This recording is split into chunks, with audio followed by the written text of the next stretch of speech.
हरिः ओम्। श्रीमद् वाल्मीकि रामायणे सुंदरकांडे 18 सर्गः। अपनी स्त्रियों से घिरे हुए रावण का अशोक वाटिका में आगमन और हनुमान जी का उसे देखना। तथा विप्रेक्षमाणस्य वनं पुष्पितपादपं विचिन्वतश्च वैदेहीं किंचित् शेषा निशाभवत्। इस प्रकार फूले हुए वृक्षों से सुशोभित उस वन की शोभा देखते और विदेह नंदिनी का अनुसंधान करते हुए हनुमान जी की वह सारी रात प्रायः बीत चली। केवल एक पहर रात बाकी रही। षडंग वेद विदुषां कृतु प्रवरयाजिनां शुश्राव ब्रह्म घोषान् स विरात्रे ब्रह्म रक्षसाम्। रात के उस पिछले पहर में 6 अंगों सहित संपूर्ण वेदों के विद्वान तथा श्रेष्ठ यज्ञों द्वारा यजन करने वाले ब्रह्म राक्षसों के घर में वेद पाठ की ध्वनि होने लगी, जिसे हनुमान जी ने सुना। अथ मंगलवादित्रै शब्दै श्रोत्र मनोहरैः प्राबोध्यत महाबाहुर्दशग्रीवो महाबलः। तदनंतर मंगल वाद्यों तथा श्रवण सुखद शब्दों द्वारा महाबली महाबाहु दशमुख रावण को जगाया गया। विबुध्यतु महाभागो राक्षसेन्द्र प्रतापवान् स्त्रस्तमाल्याम्बरधरो वैदेहीमन्वचिन्तयत्। जागने पर महान भाग्यशाली एवं प्रतापी राक्षस राज रावण ने सबसे पहले विदेह नंदिनी सीता का चिंतन किया। उस समय नींद के कारण उसके पुष्पहार और वस्त्र अपने स्थान से खिसक गए थे। भृशन्नियुक्तस्तस्यांच मदनेन मदोत्कटः न तु तन् राक्षसः कामं शशाकात्मानि गूहितुम्।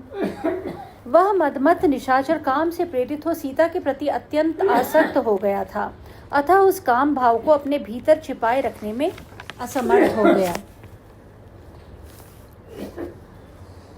सर्वाभरणैर्युक्तो बिभ्रच्छ्रियमनुत्तमां तान्नगैर्विविधैर्जुष्टां सर्वपुष्पफलोपगैः वृतां पुष्करिणीभिश्च नानापुष्पोपशोभितां सदा मत्तैश्च विहगैर्विचित्रां परमाद्भुतैः ईहामृगैश्च विविधैर्वृतां दृष्टिमनोहरैः वीथि सम्प्रेक्ष्यमाणश्च मणिकाञ्चनतोरणम् नानामृगगणाकीर्णां फलैः प्रपतितैर्वृताम् अशोकवनिकामेव प्राविशत् सन्ततद्रुमाम्।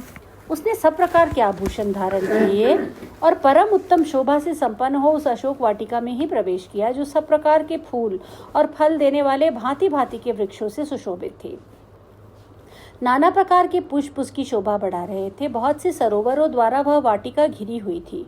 सदा मतवाले रहने वाले परम अद्भुत पक्षियों के कारण उसकी विचित्र शोभा होती थी। कितने ही नयनाभिराम क्रीड़ा मृगों से भरी हुई वह वाटिका भांति भांति के मृग समूहों से व्याप्त थी। बहुत से गिरे हुए फलों के कारण वहां की भूमि ढक गई थी। पुष्प वाटिका में मणि और सुवर्ण के फाटक लगे थे और उसके भीतर पंक्तिबद्ध वृक्ष बहुत दूर तक फैले हुए थे। वहां की गलियों को देखता हुआ रावण उस वाटिका में घुसा। अंगनाशतमात्रन्तु तम्व्रजन्तमनुव्रजन् महेन्द्रमिव पौलस्यं देवगंधर्वयोषितः। जैसे देवताओं और गंधर्वों की स्त्रियां देवराज इंद्र के पीछे चलती हैं, उसी प्रकार अशोक वन में जाते हुए पुलस्त्य नंदन रावण के पीछे पीछे लगभग 100 सुंदरियां गईं। दीपिका कांचनीकाश्चित् जगृहुस्तत्र योषितः वालव्यजनहस्ताश्च तालवृन्तानि च पराः। उन युवतियों में किन्हीं ने सुवर्णमय दीपक ले रखे थे, किन्हीं के हाथों में चवर थे और किन्हीं के हाथों में ताड़ के पंखे। कांचनैश्चैव भृंगारैर्जह्रु सलिलमग्रतः मण्डलाग्राभृसीश्चैव गृहान्या पृष्ठतो ययुः। कुछ सुंदरियां सोने की झारियों में जल लिए आगे आगे चल रही थी और कई दूसरी स्त्रियां गोलाकार बृसी नामक आसन लिए पीछे पीछे चल रही थीं। काचित् रत्नमयीं पात्रीं पूर्णां पानस्य भ्राजतीं दक्षिणा दक्षिणेनैव तदा जग्राह पाणिना। कोई चतुर चालाक युवती दाहिने हाथ में पेरस से भरी हुई रत्न निर्मित चमचमाती कलशी लिए हुई थी। राजहंस प्रतीकाशं छत्रं पूर्ण शशिप्रभं सौवर्णदंडमपरा गृहीत्वा पृष्ठतो ययौ। कोई दूसरी स्त्री सोने के डंडे से युक्त और पूर्ण चंद्रमा तथा राजहंस के समान श्वेत छत्र लेकर रावण के पीछे पीछे चल रही थी। निद्रा मद परिताक्ष्यो रावणस्योत्तम स्त्रियः अनुजग्मुपतिम वीरम घनम विद्युल्लता इव। जैसे बादल के साथ साथ बिजलियां चलती हैं, उसी प्रकार रावण की सुंदरी स्त्रियां अपने वीर पति के पीछे पीछे जा रही थी। उस समय नींद के नशे में उनकी आंखें झपी जाती थी। व्याविद्धहार केयूरा समामृदित वर्णकाः समागलित केशांता सस्वेदवदनास्तथा। उनके हार और बाजूबंद अपने स्थान से खिसक गए थे, अंगराग मिट गए थे, चोटियां खुल गई थी और मुख पर पसीने की बूंदें छा रही थी। घूर्णन्त्यो मदशेषेण निद्रया च शुभाननाः स्वेद क्लिष्टांग कुसुमा समाल्याकुलमूर्धजाः।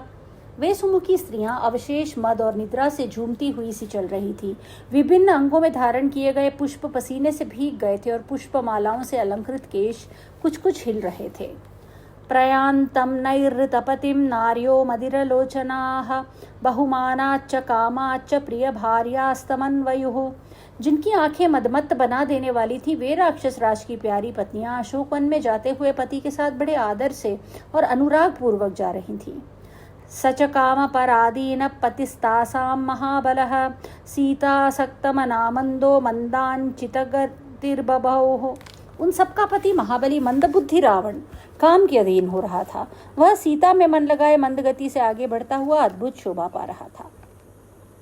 ततः कांची निनादंच नूपुराणांच निस्वनम शुश्राव परमश्रीणाम कपिर्मारुतनंदनः।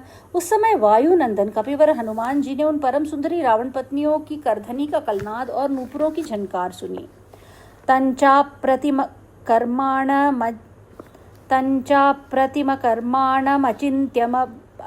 बल पौरुषम द्वारदेशम अनुप्राप्तम ददर्श हनुमान कपिः। साथ ही अनुपम कर्म करने वाले तथा अचिंत्य बल पौरुष से संपन्न रावण को भी कपिवर हनुमान ने देखा, जो अशोक वाटिका के द्वार तक आ पहुंचा था। दीपिकाभिरनेकाभिसमन्तादवभासितं गंधतैलावसिक्ताभिर्ध्रियमाणाभिरग्रतः। उसके आगे आगे सुगंधित तेल से भीगी हुई और स्त्रियों द्वारा हाथों में धारण की बहुत सी मशालें जल रही थी, जिनके द्वारा वे सब ओर से प्रकाशित हो रहा था। कामदर्पमदैर्युक्तं जिह्रताम्रायते क्षणं समक्षमिव कंदर्पम अपविद्धशरासनम। वह काम, दर्प और मद से युक्त था। उसकी आंखें टेढ़ी, लाल और बड़ी बड़ी थी। वह धनुष रहित साक्षात कामदेव के समान जान पड़ता था। मथितामृतफेनाभमरजोव्रस्त्रमुत्तमं सपुष्पमवकर्षन्तं विमुक्तं सक्तमंगदे। उसका वस्त्र मथे हुए दूध के फेन की भांति श्वेत, निर्मल और उत्तम था। उसमें मोती के दाने और फूल टके थे। वह वस्त्र उसके बाजूबंद में उलझ गया था और रावण उसे खींचकर सुलझा रहा था। तम पत्र विटपेलीन पत्र पुष्पशतावृतः समीपमुपसंक्रांतं विज्ञातुमुपचक्रमे। अशोक वृक्ष के पत्तों और डालियों में छिपे हुए हनुमान जी सैकड़ों पत्रों तथा पुष्पों से ढक गए थे।